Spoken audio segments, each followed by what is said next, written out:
What is going on, guys? Welcome back to the channel. If you guys are new, my name is Sheldon and I'm going to put you guys right here. But I'm a former Marine reservist. I was in for 6 years as a 3043, a supply administration and operations personnel, and I've been out for a little over 3 years, and now I currently work as a project manager for the federal government. And you guys have been following me for a while. Like, you guys know, I made a few videos about the Marine Corps Reserves. I actually started off my channel with Marine Corps videos, and I wanted to make a follow-up video 3.5 years later after getting out. Do I think it was worth it?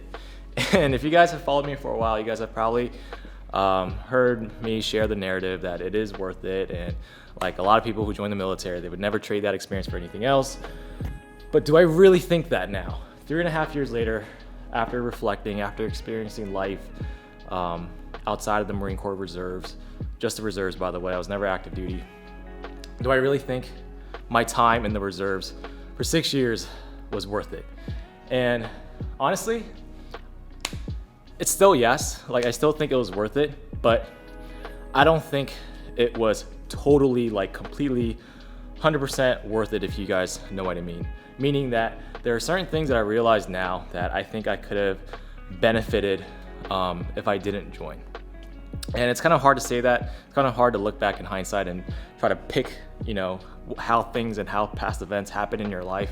But I think, like, for me personally, and this is just my experience, I'm a GS-13 now. And I'm not saying this to flex, but a GS-13, I've been a GS-13 since 27 years old. And if you guys don't know, that pay grade is equivalent to an 04, a lieutenant commander or major in the Marines. And I don't think it was the Marine Corps Reserves, my experience in the Marine Corps Reserves, that experience solely didn't get me here. There's a lot of things that I had to navigate and balance. And as much as I want to credit the Marine Corps for where I am in life today, if I really think about it, as much as it was a benefit, it was a hindrance as well. And by the way, this is sort of like unscripted, and I'm speaking from the heart, and this may or may not turn into a rant, so fair warning, but I want to be honest with you guys, and a lot of you guys probably have joined because of me in my videos, so I kind of feel like I owe you this. One thing I want people to realize is that the military, at the end of the day, is a job. Get past the propaganda, get past the recruiting, get past the uniforms and the culture and the history and video games and movies. At the end of the day, you signing up for the military, you are signing up for a job. And in the eyes of the military, you are a number. You are a cog. You are someone that they're training to do because there's a job, and if you die or if you get replaced or hurt or whatever, the military is still going to be there. There's people there. Think about this. There are decorated colonels and sergeant majors who retire every year, and the military just keeps on going. So I don't care who you are, like, it's a job. And I think people need to realize that a little bit more, because once you start seeing it from that perspective, no matter how patriotic you are, no matter how much you love your country, you're still getting paid by them, right? Whether it's part-time, full-time, full benefits or no benefits. Like as a reservist, I got no benefits, by the way. By the way, if you're active duty and you're bagging on reservists, you're getting paid twice a month, consistently, full benefits, BAH, healthcare. Reservists, we don't get none. My drill pay as a reservist, as an E4, was less than $200 after taxes every month for drill. And after you like expense gas and tolls, I was taking home less than $150 a month as an E4. And anyways, it's a job, right? And when you take that job, there's a lot of other jobs you can't take. And this is kind of hard to understand if you were like me, young, 20 years old, naive, didn't know how the world works or the military works or how anything worked. And at the time, like, I gotta admit, I was looking for identity. I was looking for purpose. I was looking for an opportunity. And as you get older and as you experience life, you start realizing, like, the way you saw the world when you were younger, you're gonna realize how naive you were. And hopefully as you get older, you're gonna get more wiser, hopefully, more wise. And you start realizing, like, when you do something, when you take advantage of something, it's a trade-off. You're not allowing yourself to do something else. So for me, like, spending all those weekends drilling, spending a year of my life going through boot camp and MOS training, at the time was probably what I needed. As a 20-year-old who had no money, no future, no any real prospect of making anything out of myself, that's probably what I needed, and I think it was worth it from that perspective. And even the first 2 or 3 years in the reserves, from E1 to a young E4. Like, I think it was exactly what I needed. I learned how to adapt and overcome, be diligent, disciplined, all those core values the Marine Corps teaches you. As I progressed throughout my career, and maybe this is just me in the reserves, I found myself really stagnating. Like, keep in mind, in the reserve, your opportunities are really limited because, once again, we're reservists, we're on standby, we train to basically stand by to augment active duty. So our opportunities are really slim unless you apply for ADOS or active reserves or deploy or whatever. There's really not much to do on a drill weekend other than admin stuff and just learning your job, same job over again, just in a different way. But anyways, I really do think, just like any job, experiences will vary. Experiences will vary within MOS fields, within rank, within even the same unit, same MOS, same rank. Your experience will vary based on how you take advantage of it. And for me, I think the last couple years of my reserves career really was a hindrance to my civilian career. And this is probably something that I would only share with those who have experienced the Marine Corps and are, a little senior and you're trying to balance their family life, civilian career and their Marine Corps career. Like, for me, the more time I spent at drill, the less time I had available for my civilian career.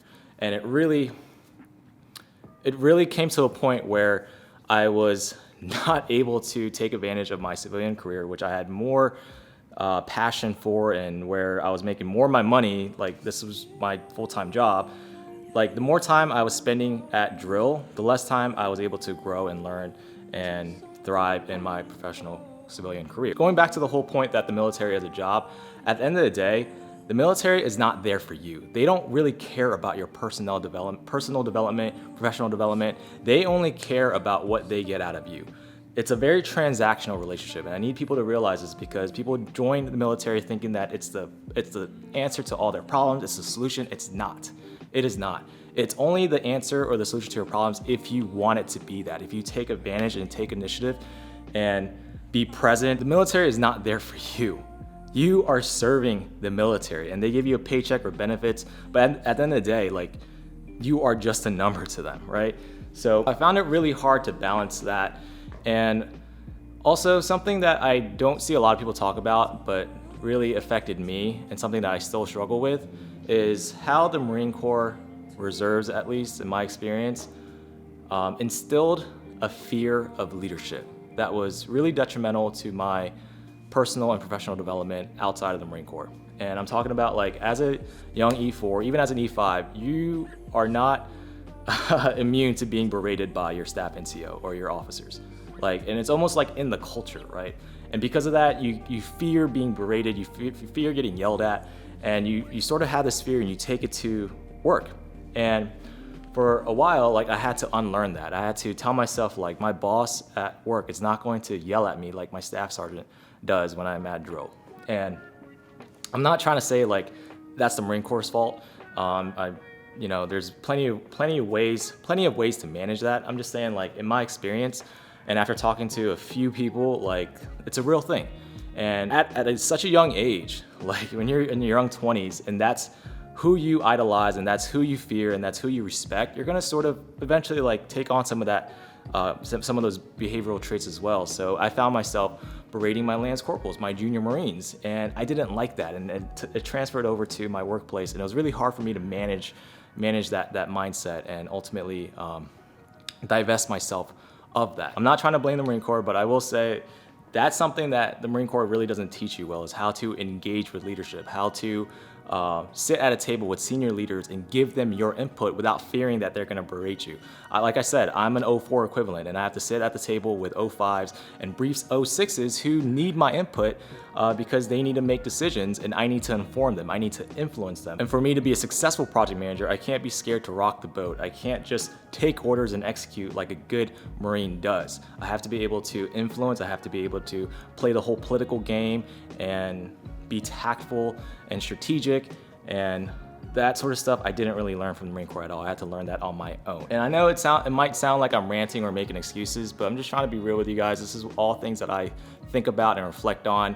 And in the end, like I said, I still think it was worth it, especially for me but I would not recommend this to everyone. It was worth it for me though. Like I said, it gave me perspective, it gave me an identity, it allowed me to meet a lot of different people from a lot of different backgrounds, because that's what the Marine Corps is. It's a organization where people join for different reasons with different backgrounds, and I don't really think you can get that anywhere else as much. But at the end of the day, there are pros and cons, and these are things that I want you guys to be aware of, and I want you guys to think of these things and be better than me.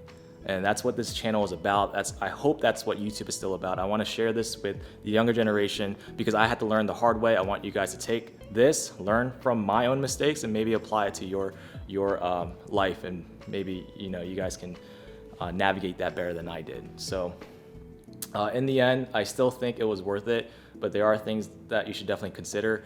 And those behavioral, personal things, I think, is something that I struggle to manage. But anyways, speaking of mistakes and experience, I did want to share some advice and tips that I would share with my younger self. And first is to volunteer more. Volunteer for those working parties, those shit jobs that no other Marine wants to do, all in order to build a reputation as someone who's willing to do the shittiest jobs. Because you never know where these opportunities will lead you. And I can tell you from experience that I wish I volunteered more, because I saw that the Marines who volunteered the most and were willing to do the shittiest jobs often got the best assignments or the best opportunities whenever something came up. And I think this is really a really good mindset to have even in the civilian world. If you're willing to subject yourself to a lot of things, the chances are the great things are going to happen, right? Some crappy things might happen, but keep in mind, you're only one email, one conversation, one interaction away from changing your life. I mean, this is how I met my girlfriend. This is how I got the jobs that I was able to get. These are how I was able to meet some of the coolest and best people I have in my life. You are only one interaction away from essentially changing your life. So take advantage of that. And the second thing kind of piggybacks off the first is take the time to learn different jobs. Like if you're a reservist, chances are you're gonna have a lot of downtime because, like I said, opportunities are slim. And when you're at drill, other than like admin stuff and the few training cycles that you have, there's gonna be a lot of downtime. So I'm not saying to just go up to someone and be like, hey bro, teach me your job. No, you gotta be tactful about it, be strategic, like build relationships with as many Marines as you can. And instead of just like asking them to train you on their job, because that is burdensome to people, don't do that. Just start small, like build that relationship and then ask them if they need help, and slowly take responsibilities of things that no one else wants to do. And this is how you build that relationship. This is how you are valued as someone who is of value. And this is how you end up learning jobs outside of your own MOS. And I've seen a lot of people do this, and I wish I kind of did a little bit more of that myself. But to give you an example, so as a supply Marine, I had plenty of downtime. So I was able to volunteer for a convoy. So I was an aid driver a couple of times, and that was pretty cool. So in summary, yes, I think the Marine Corps Reserves was worth it for me. At the time, I was a 20-year-old kid, naive. I lacked identity, I lacked opportunities, and the Marine Corps Reserves was a pretty good opportunity for me at the time. But I did want to make this video to mention that there are pros and cons. And for those who are thinking that the military is the answer to all their problems, it's not. Yes, a lot of the lessons that you learn in the Marines will translate to your personal life and professional development, but it is on you to manage that and for you to sort of navigate those waters. And like I mentioned all the time in my videos, what may be worth it for you may not be worth it for someone else. So, for me, once again, as a 20-year-old kid, naive, young, didn't really have a lot of opportunities, came from a single mother who is an immigrant. So, by the way, if you guys don't know my backstory, my mom raised me by herself on a hairdresser's salary. Basically, like, she raised me on credit cards. Like, we didn't have much money at all. And I was going nowhere fast. And the Marine Corps Reserves sort of put me straight. But I'm not gonna credit the Marine Corps for every success I have in my life, because at the end of the day, like, it's still on you. It was still on me to take advantage of that and compound your successes. But that is all, guys. I'm gonna wrap up the video here. If you guys enjoyed the video, please leave a comment. Let me know what you guys think. If you experienced the military, what your opinions and thoughts on the matter is. And you know, whether you're reservist or active duty, I know for active duty you guys might have a different perspective. So let me know. And I read every single comment, and I'm really thankful for every single viewer I have. And if you guys like content like this or want to check out my videos, my older videos, let me know, or subscribe and you can search for them. But that's all, guys. I'll see you guys in the next one. Bye.